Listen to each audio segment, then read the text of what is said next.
What's up, y'all? This is Wherever I'm At with Malcolm-Hatchett. My podcast is a little different than other podcasts. You know, I don't have no location. I'm all over the place. One episode, I might be in the Volvo. The next episode, I might be at the ocean with a friend. The next episode, I might be up in the tree, smoking the backwood, eating a cheeseburger. You never know. This is the life of a comic. Wherever I'm at. Wherever I'm at with Malcolm-Hatchett. Wherever I'm at with Malcolm-Hatchett. I'm in North Carolina right now. I'm at my mama's house. I'm at my crib. I'm in my motherfucking bed. If I stop talking, you can hear my fan. Listen. Yeah, that's some old country shit. I got the hiccups, excuse me. I'm telling you, everybody in this motherfucking city got a fan that makes some noise. I think that's just because when you from out in North Carolina, maybe everybody got fans that's loud. But I know all my friends in my hometown, Winston-Salem, got a fan that's just loud. It's because growing up, mama always be yelling. Mama's just yelling. Just, ah! And the fan just get looser and looser. I swear if my mama yell at me one more time, that motherfucker gonna fall. That's the ceiling fan. I got the hiccups. That's what I'm gonna name this motherfucking podcast. I got the hiccups. Fuck it. I just got up not too long ago, hopped in the shower, and I put on my Tar Heel jersey. You know. Put on my little Tar Heel jersey. Love being home. Shit. Hung out with my brother yesterday. You know. That was fun, man. My niece's first birthday party is tomorrow. 27th. Her birthday is the 29th, though. But having a birthday party this Saturday. It's going to be a lot of fun. I'm going to make sure I get a lot of food. It's going to be nice. I'm happy to be home. My mama ain't here right now. She at work. I got to change that real soon. Can't have mama working. She been doing it too goddamn long. So.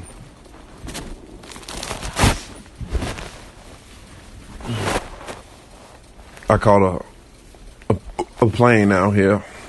I took the longest ride I could because the nigga funds fucked up. I bought two tickets. I got a ticket from Cali to Florida. And then from Florida to Greensboro. And then my aunt came and picked me up. And we went straight to Cookout, fast food restaurant. And I got chicken strips, cheese fries, and the Cajun wrap. Man, that shit was good.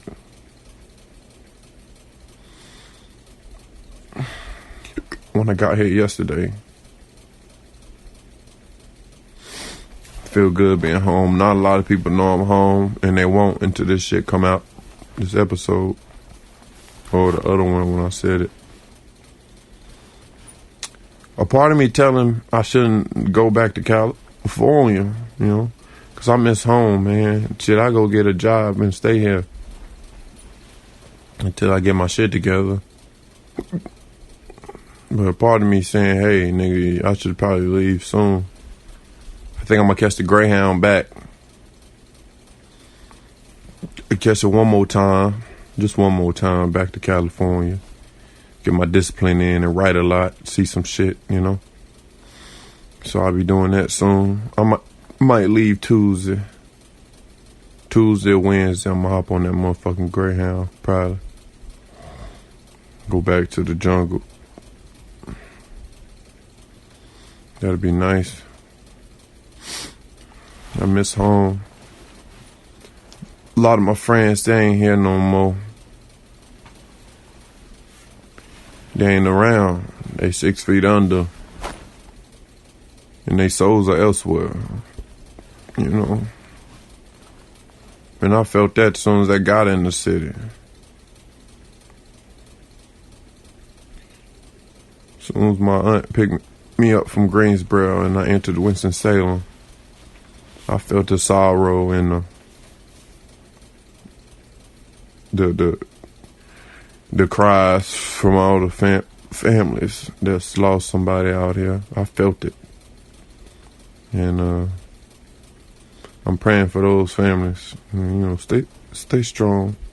Everything gonna be all right. Miss my little country town. This was the place that birthed me. That's where I'm from.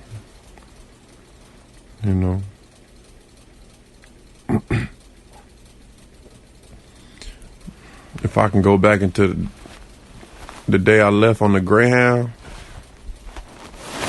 to move to California, I would. Would I leave again? Yeah. I would leave again. Because I feel like I made the best decision.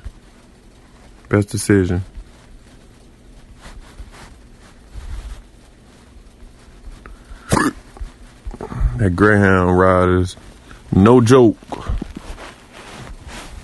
But I like it. So I'm gonna ride it again next week to go back to California.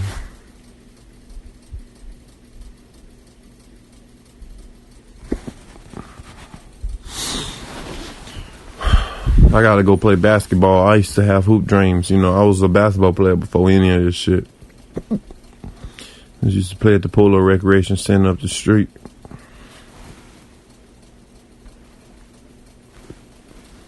Shit, the day before I left, I was up there talking to the folks, Miss T and Dan. I don't know if Wayne was around, but I remember I said my goodbyes. They didn't know how I was going out to Cali. They didn't know. They didn't know I was going to live in the hostel, and they still don't know that the nigga went homeless. I guess they find out if they keep up with the story someday. But Polo Recreation Center, that's where all my blood, sweat, and tears come from. That's why I got the determination in the fight in me to even leave my hometown to go to the West Coast. That gym in my mama's driveway, cause shit, I'd be out there dribbling the ball. I used to go to the YMCA's in North Carolina. Sorry, I got the hiccups. And I would, I used to have the memberships when I was here, the membership. And I would go work out, and sometimes I'd take something from the gym that didn't belong to me, like a resistant band or a medicine ball. And I would bring it home because I wanted to play professional ball. I just wanted to train myself. It was a point in my life for shit, probably from the time I got cut in middle school. Well, I probably got really serious 8th grade. 7th grade, I was, just playing around. But from 8th grade throughout a little bit of college before I dropped out, all I did was train for basketball.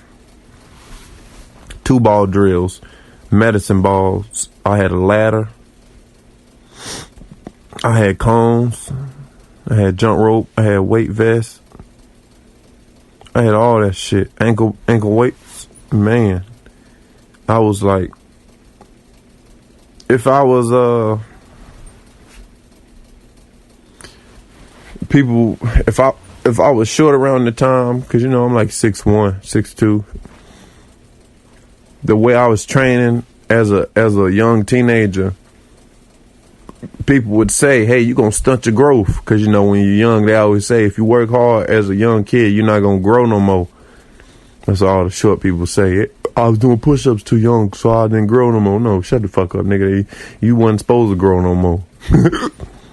But I was training hard, I come in the house soaking wet. I'm talking about in the wintertime. Soaking wet. Because I go outside, it'd be so cold. But, you know, you train hard enough, you adjust to it. Your body temperature adjusts to it.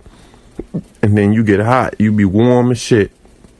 And, you know, I just had that mentality because I really wanted to play professional ball. I just wanted to play basketball.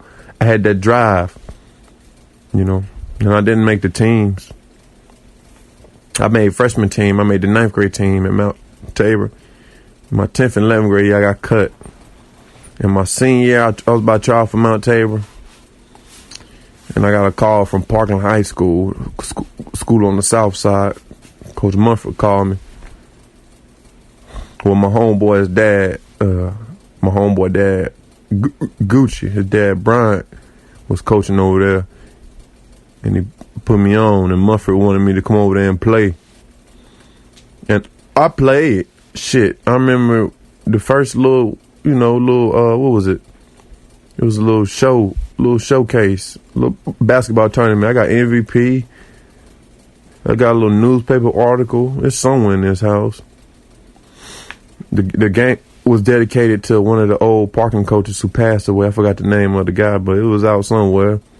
You know, I got a little part in the sports section. And I'm going to college. Then I started sitting the bench. And Coach ain't want me to play no more. And I understand, you know, because he had a nephew. He had a nephew. Nephew was really good. We didn't play the same position, but he ain't want nobody to outshine him. I sat the bench. Shit, some of the best players sat the bench. Coach was cool, but he didn't know how to coach, I'll tell you that. He needed to smoke weed or he didn't need to smoke weed. It was one or the other. I don't know what the fuck. I was a senior. I wasn't doing nothing. Sat the bench. We played Prep Academy around the fall of my senior year. It was like 2012. I was graduating 2013. Played Prep, one of the biggest games, even though they smashed the shit out of Parkland. Chris Paul was it. And I felt embarrassed. I got in like the last 40 seconds of the game. And I told myself, oh yeah, I'm going back to Mount Tabor. And my cousin, Miss Harvey, she like a principal over there at Parkland. So she transferred me back immediately. Went back my old high school, Mount Tabor. The principal was disappointed, but he was happy I was back because he knew I wasn't going to stay over there. He was like, I don't know why you left in the first place. Welcome back. Then I got the most likely to make you laugh, smile, class clown of the year. Me and my friend Latrice.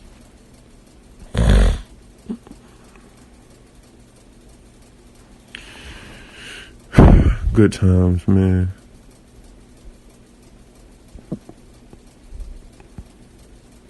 You know, you needed stuff like that in life.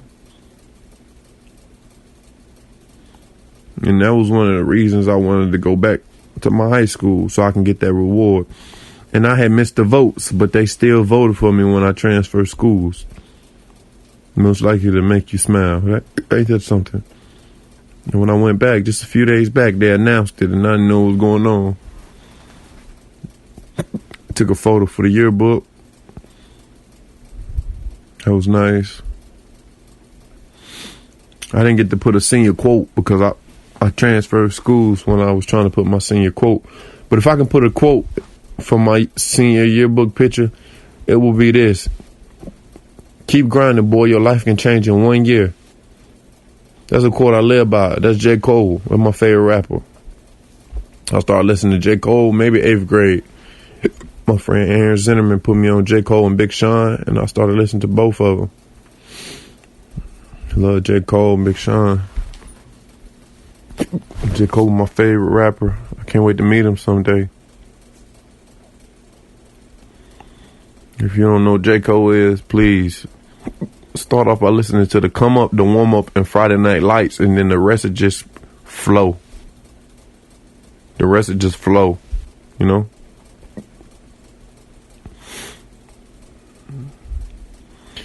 Yeah, it's nice at home. The air is different from Cali. Feel good out here.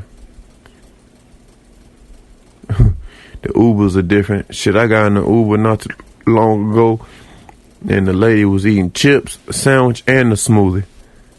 I said, this motherfucker must think she off right now. And when you get in the Uber out here, she said, as soon as I got an Uber, she was like, you gotta put in the address. Where you going? I said, that shit didn't update itself? Nah. Take your time. I'm gonna finish these chips. You want some of my smoothie? Hell no, I don't know you, lady. And that smashing chips. Then I send the address through, and she got it. And this motherfucker still eating the chips and driving. I was like, yep, I'm home. 102 Jams radio station playing and shit. Yeah, I miss home, man.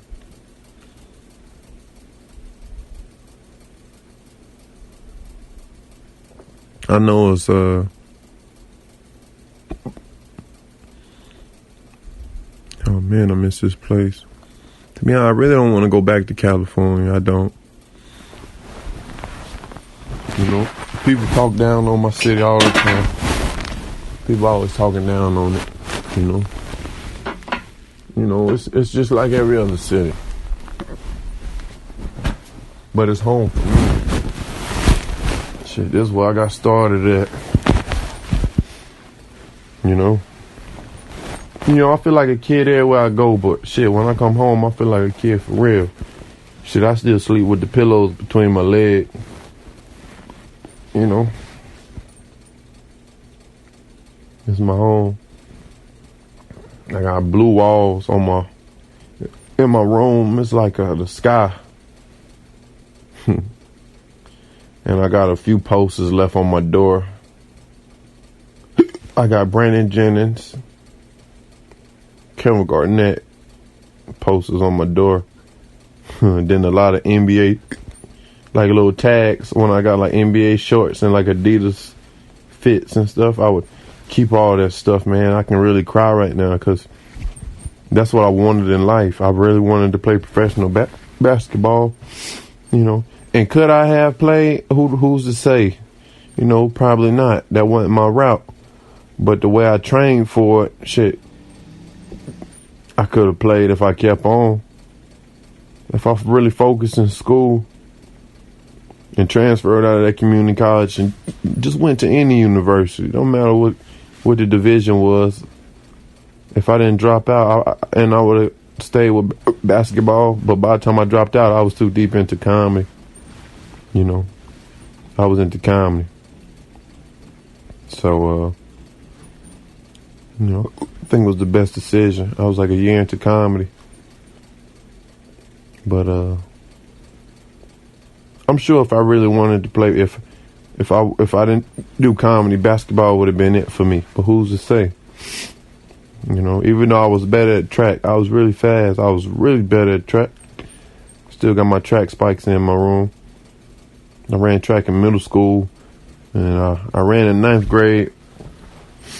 At least I practiced enough, but by the time it was time for like the big races, you know, I gave up. I quit the track, you know, because I got into eating candy really heavy. That's when I got addicted to. I was already eating candy, but shit, when I got to high school is when I really started eating candy. You know, when you run track, they take you go run around the neighborhood of the high school and come back. You know, you run stadiums and shit. But when they let me and my friends go run off, on my own boys, he stayed up the street. So we go run and shit, go to his house and eat hot fries, or go to Walgreens to buy candy, go eat at his house, and then we go run back to school as if we've been running, but we really been fucking up our health, you know, or enjoying life. I wonder what the kids do now. I bet they go running and smoking and shit. That's probably what they do. Somebody outside cutting their yard.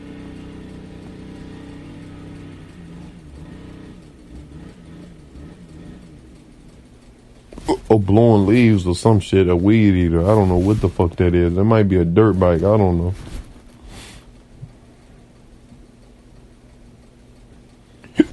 I forgot I got those. I got a few Patrick Ewings.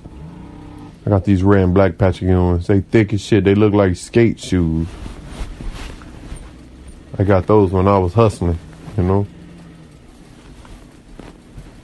I wore my Panthers denim jacket out here. And it was hot. My aunt was like, what you got that jacket on? I said, Auntie, I got jumped in this jacket. I wear this shit wherever I go. This is where I'm from. This is my Panthers jacket. North Carolina Panthers jacket. I love that jacket, you know. Because when I was home, when I lived here, I never wore it. I don't think I wore it one time when I lived in North Carolina. I got it from a friend. Gave me all this thrift shit, you know. But I never wore it. Then I came home in December last year and I brought it back to Cali, and then that's when I got jumped in the Panthers denim. And now I wear it all the time. I box in it, you know. When I get done boxing, I put it on. I clean it a lot. But when I get done boxing, I put it on. And I go about my business. You know, that's my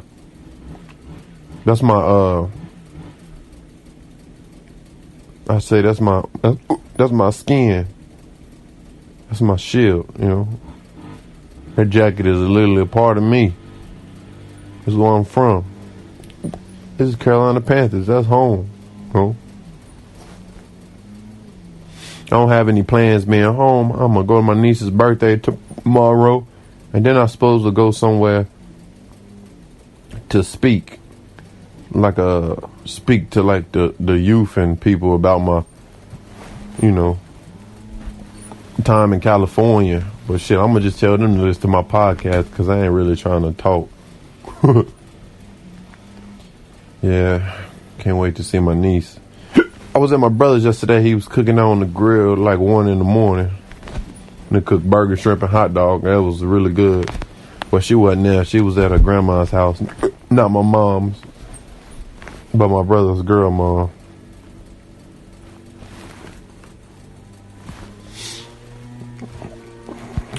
Happy birthday, Jelani. She turned 1 on the 29th. I remember last year I was home around this time, but then I left. I came home. I was doing some shows in Raleigh at Good Nights with Theo Vaughn. And then I had left out because I had to go out to Vegas. And then as soon as I got to Vegas, she was born. She was born on the 29th. When I was probably about to leave out from Vegas, she was born. You know?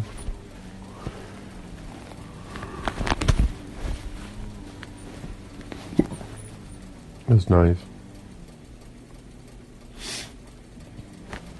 Vegas was fun last year. Shit, I did 16 shows in Vegas last year. 16 shows in 1 week. Ain't that crazy? That was nice out there, man. Damn, that was a lot of fucking shows. Got 20 minutes of show. I ain't got none of my fucking sets. I know when I did the shows, I remember the dude in the booth working, you know, the sound and stuff. He asked me, he said at the end of the week, if you go get a Sims card, he would give me all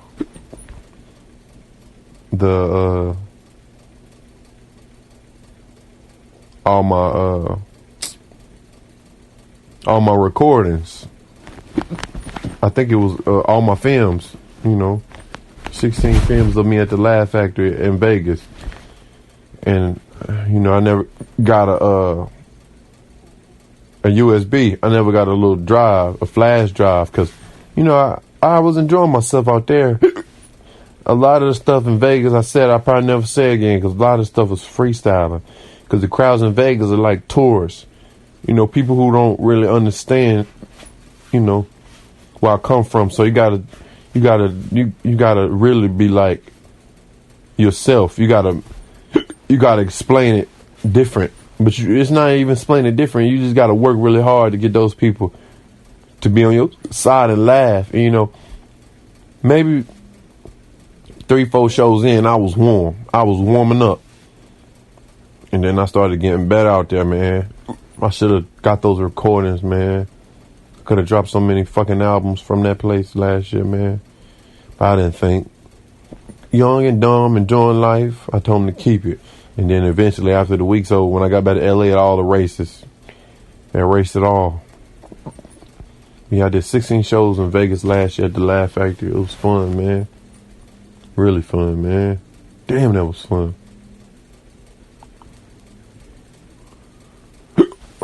was like 2 shows a day. It was nice, really fun. I tell you, the cafeteria food they feed me in Vegas was some bullshit. I'm telling you that. It was free, but hell no. But just food in Vegas in general ain't good.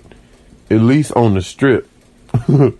Hell no. I can throw up thinking about that bullshit. Ugh. Man, I went to this place in Vegas last year called Sabora. Y'all know that fucking place that said like pizza and shit, I think. And I got some I can throw up. Oh, fuck that place. I got some motherfucking spaghetti. And when they gave me the spaghetti, it was like watered down.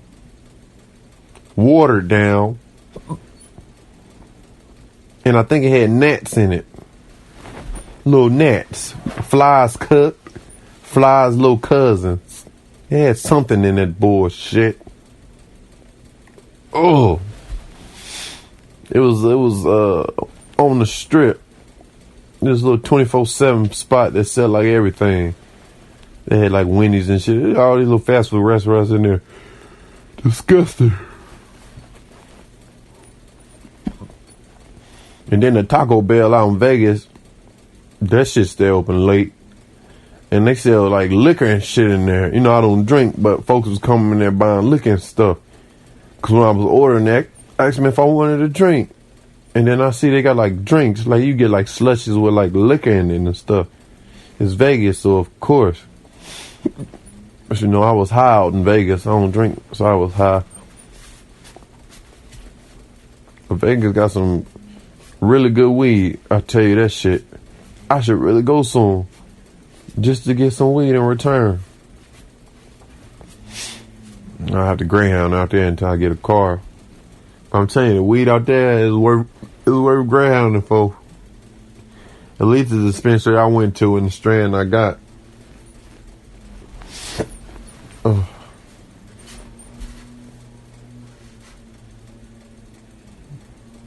I think I'm gonna climb my tree later. My tree in my front yard. I cry if I look at it long enough. Cause you know, when I was young, I used to climb it. Used to climb the tree and my mom be on the porch watching me. And I climbed it for reasons. You know, most folks don't know. They don't know me. A lot of people don't know me. You know, so, you know, I don't want people to know me like that until I feel like it, you know, so I don't really want to explain. But I love trees, man. I love them.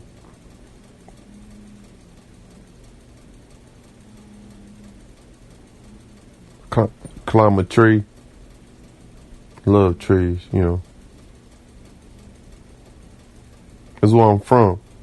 I'm from a jungle. We all from a jungle, but some people, they call it home. I call it jungle, you know. You call it jungle, that means you're really comfortable being home.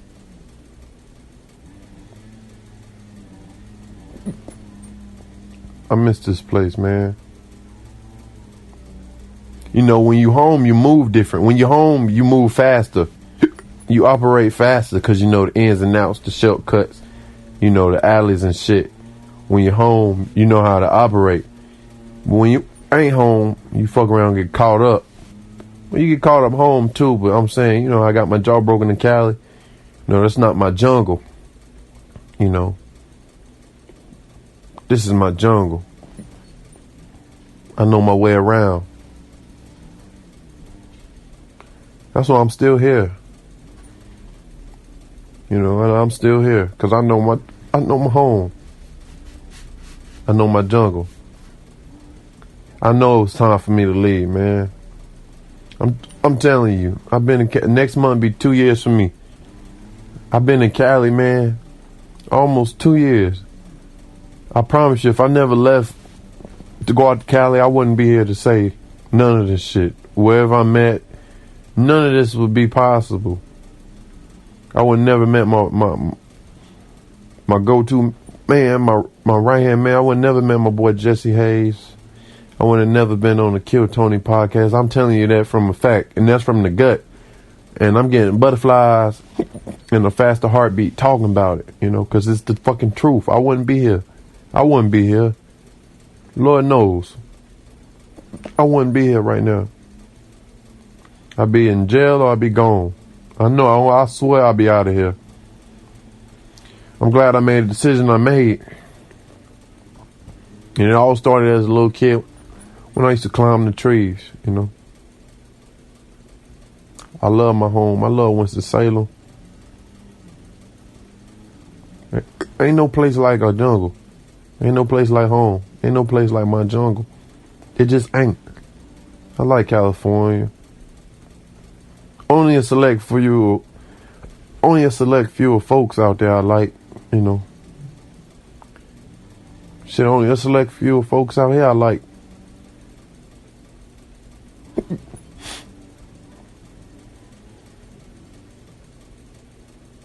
Yeah.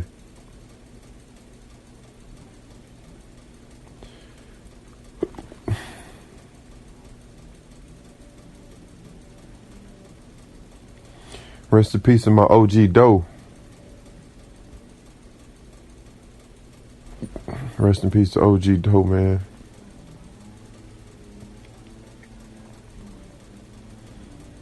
One of my close friends and my homeboy's dad, and my homeboy, that's one of my best friends from out here. My boy Beasley, my boy Rambo. Pops passed away. Rest in peace. Long live Doe. I cried, man, and you know it's sad to know he's not here no more, but he's still here. I just can't see him, you know. He supported me since day one. That was at my first show I ever put together at the Laughing Gas. Well, I had it at Johnny and June's beside the Laughing Gas. I called Nothing to Lose. I headlined. I did like 18, 20 minutes. I was like a year and a half into comedy. Up there just talking, you know. All my Ashley Furniture Distribution family came out. And Doe was there in last March. This March. Literally the day before I turned 25. March 24th, I had a show at the Idiot Box in Greensboro. And Doe was there.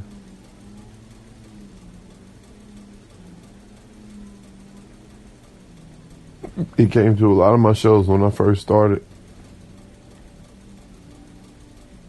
We all hung out all the time. He believed in me, man. When I got out here, when I moved to Cali and I was in the car, he called me. How you doing? When you coming home? Real one, real OG. He believed in me, man. Now, I remember when I performed March 24th in Greensboro, the Idiot Box, man, he was there. I did like 58 minutes, 50-something minutes. And after my set, he looked at me and said he was proud of me, but he said was shaky. He was shaky in his voice. He was emotional. I felt that. You know, because he had seen me from open micing to doing a show called Nothing to Lose I just put together. Not so many people came out, but I was satisfied. And then he seen me come back from California.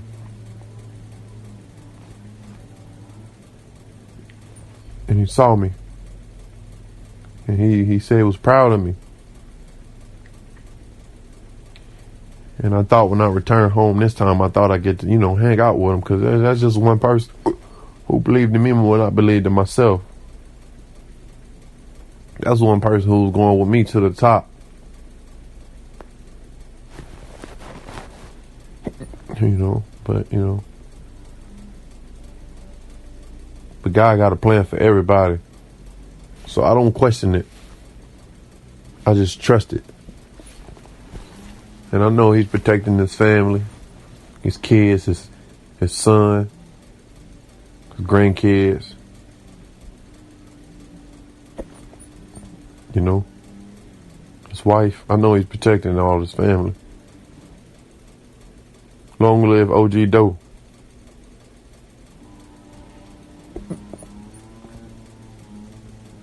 Long live Dorian Beasley. I'll see you someday. I know he around and listen to the podcast right now. He believed in me more than I believe myself, I tell you that.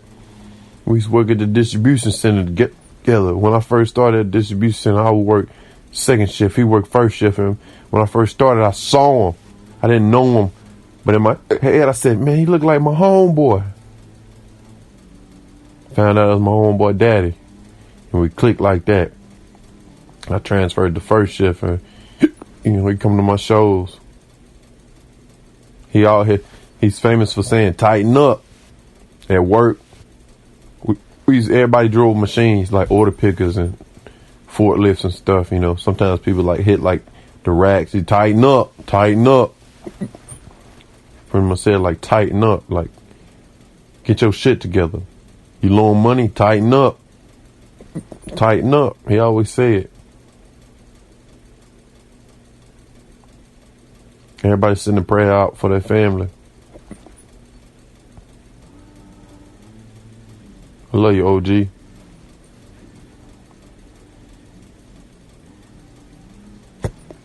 Thanks for all the advice you gave me. I just remember him saying he was proud of me the last time I performed when I was home. I didn't think that'd be the last time I saw him, but I just remember him saying he was proud of me, man.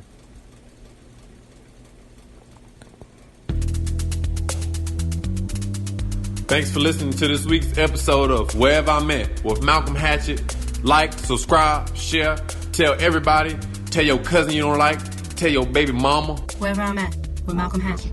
Tell the dude down the street who keep calling the police on you because you fresher than him. Go down the street and tell him to listen to Wherever I'm At. Wherever I'm At. Follow my YouTube page at Malcolm-Hatchett. Follow my Instagram page at MalcolmH12. Follow my Twitter page at Malcolm-Hatchett. And show love to my Patreon page at Malc12. MALC12. Wherever I'm At with Malcolm-Hatchett. This is The Life of a Comic. Wherever I'm At with Malcolm-Hatchett. Malcolm-Hatchett.